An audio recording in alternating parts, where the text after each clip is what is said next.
اعوذ باللہ من الشیطان الرجیم بسم اللہ الرحمن الرحیم۔ حضرت اسماعیل علیہ السلام کے بقیہ حصے میں خوش آمدید۔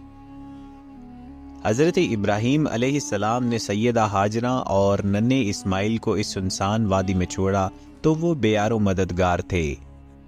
انہیں ہر طرح کے مصائب اور خطرات کا سامنا کرنا پڑا، کوئی دلاسا دینے والا بھی نہیں تھا۔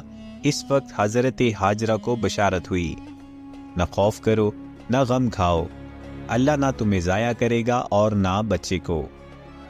یہ بیت اللہ کا مقام ہے جس کی تعمیر اس بچے اور اس کے باپ حضرت ابراہیم علیہ السلام کے لیے مقدر ہو چکی ہے۔ اللہ کے خلیل نے اللہ کا گھر بنانے کی خاطر بے مثال احسان کیا۔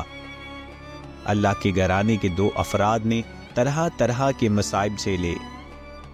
آپ علیہ السلام نے اپنے بیٹے اور اس کی ماں کو مقدس گھر کے قریب لا بسایا تاکہ دعوت اور اللہ کا دین پھیلانے کا مشن و مقصد کامیاب ہو۔ حضرت ابراہیم علیہ السلام کے زمانے میں اور ان سے قبل بھی لوگ بتوں کو خوش کرنے کے لیے انسانی جانوں یا بعض موقع پر جانوروں کی قربانی کیا کرتے تھے۔ ان کا خیال تھا کہ ان کا معبود ان سے قربانی طلب کرتا ہے، اگر ان باطل معبودوں کو خوش کرنے کے لیے قربانی نہ دی جائے تو ان کا معبود ناراض ہو جاتا ہے، ان پر طرح طرح کی مصیبتیں نازل کرتا ہے۔ ان کے خیال میں آفت سے بچنے کے لیے قربانی دینا ضروری ہے، لیکن اسلام میں قربانی کا مقصد کچھ اور ہے۔ حضرت ابراہیم علیہ السلام اللہ کے نبی تھے۔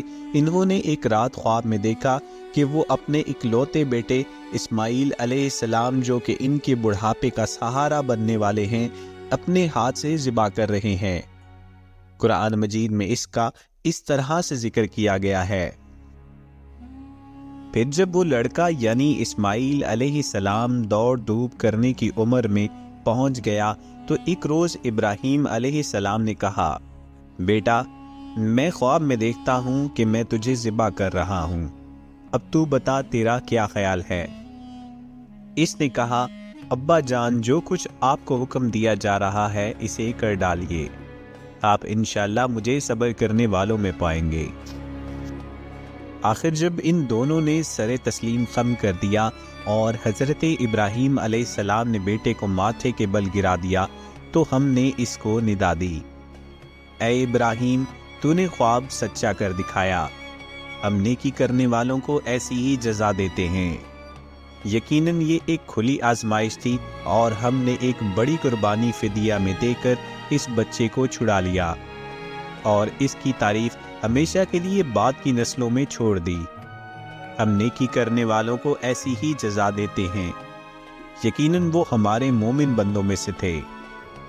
خواب کا مطلب واضح ہے، انہوں نے دیکھا کہ وہ اپنے بیٹے کو ذبح کر رہے ہیں لیکن ذبح نہیں کیا۔ لڑکے سے پوچھنے کا مطلب یہ تھا کہ وہ واقعی لڑکا صالح اور نیک تھا یا نہیں۔ جب لڑکے نے کہا کہ اگر اللہ کا حکم ایسا ہی ہے تو کر ڈالیے، لڑکے کا جواب یہ ظاہر کر رہا ہے کہ وہ باپ کا فرما بردار اور خدا کا حکم ماننے والا ہے۔ اس کا مطلب یہ ہے کہ حضرت ابراہیم علیہ السلام کی دعا پوری ہو گئی۔ قربانی کا یہ واقعہ منی کے مقام پر پیش آیا۔ اس وقت سے اسی تاریخ یعنی 10 ذی الحج کو اسی مقام منی پر اس واقعہ کی یاد مناتے ہیں اور جانوروں کی قربانیاں دیتے ہیں۔ ایک روز حضرت ابراہیم علیہ السلام فلسطین سے مکہ آئے اور اپنے بیٹے اسماعیل علیہ السلام سے کہا کہ اللہ کا حکم ہے کہ میں اس کے گھر کی تعمیر کروں، اس کے لیے مجھے تمہاری مدد کی ضرورت ہے۔ بیٹے نے جواب دیا، بیت اللہ کی تعمیر کے لیے میں حاضر ہوں، اس کام میں آپ دیر نہ کیجیے۔ اس کا قرآن کریم میں اس طرح ذکر کیا گیا ہے، اور یہ کہ ابراہیم اور اسماعیل جب اس گھر کی دیواریں چن رہے تھے تو دعا کرتے جا رہے تھے، اے ہمارے رب ہم سے یہ خدمت قبول فرما لے، تو سب کی سننے اور سب کچھ جاننے والا ہے۔ یہ گھر باپ اور بیٹے تعمیر کر رہے تھے۔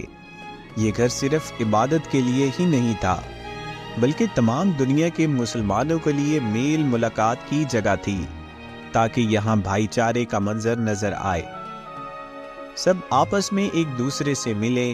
وہاں جانے والے خواہ کسی بھی نسل کے ہوں یا کسی رنگ کے ہوں، کوئی بھی زبان بولنے والے ہوں، یہاں سب ایک ہو جاتے ہیں اور اپنے آپ کو مسلمان کہلاتے ہیں۔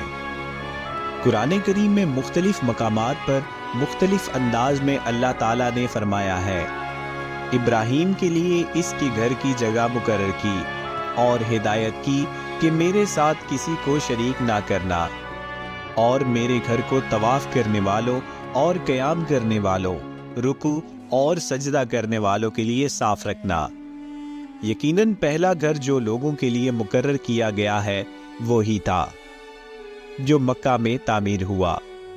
یہ گھر برکت والا ہے اور سارے جہانوں کی ہدایت کے لیے ایک مرکز ہے۔ اس میں اللہ کی کھلی نشانیاں ہیں۔ مقام ابراہیم سے جو کوئی اس میں داخل ہو جاتا ہے اس کو امن مل جاتا ہے۔ ایک موقع پر حضرت ابراہیم علیہ السلام نے یوں دعا کی، اے رب، ہم دونوں کو اپنا فرما بردار بنا، ہماری نسلوں میں سے ایک ایسی قوم اٹھا جو مسلمان ہو، جو تیرے احکامات پر عمل کرے، ہمیں اپنی عبادت کے طریقے بتا، ہماری غلطیوں کو معاف فرما، تو بڑا معاف کرنے والا ہے۔ اے رب، ان لوگوں میں خود انہی کی قوم سے ایک ایسا رسول اٹھا جو انہیں تیری آیات سنائے، ان کو کتاب اور حکمت کی تعلیم دے، ان کی زندگیاں سنوارے، تو بڑا طاقتور اور حکمت والا ہے۔ حضرت ابراہیم علیہ السلام اور حضرت اسماعیل علیہ السلام دونوں اللہ کے گھر کی تعمیر کر چکے، تو لوگوں کو عبادت کے لیے بلایا گیا۔ اس کا ذکر قرآن کریم میں اس طرح آیا ہے، اور حکم دیا کہ لوگوں میں عام منادی کرو کہ تمہارے پاس آئیں، خواہ پیدل آئیں یا دور دراز مقام سے دبلی اونٹنیوں پر آئیں، تاکہ یہاں آ کر دیکھیں کہ ان کے لیے کیسے کیسے دینی اور دنیاوی فائدے ہیں۔ ناظرین، مزید اس طرح کی اچھی ویڈیو دیکھنے کے لیے ہمارے چینل کو سبسکرائب ضرور کیجیے گا، اور اگر ویڈیو اچھی لگے تو لائک، کمنٹ اور شیئر کر کے ہماری حوصلہ افزائی ضرور کیجیے گا۔ اللہ حافظ۔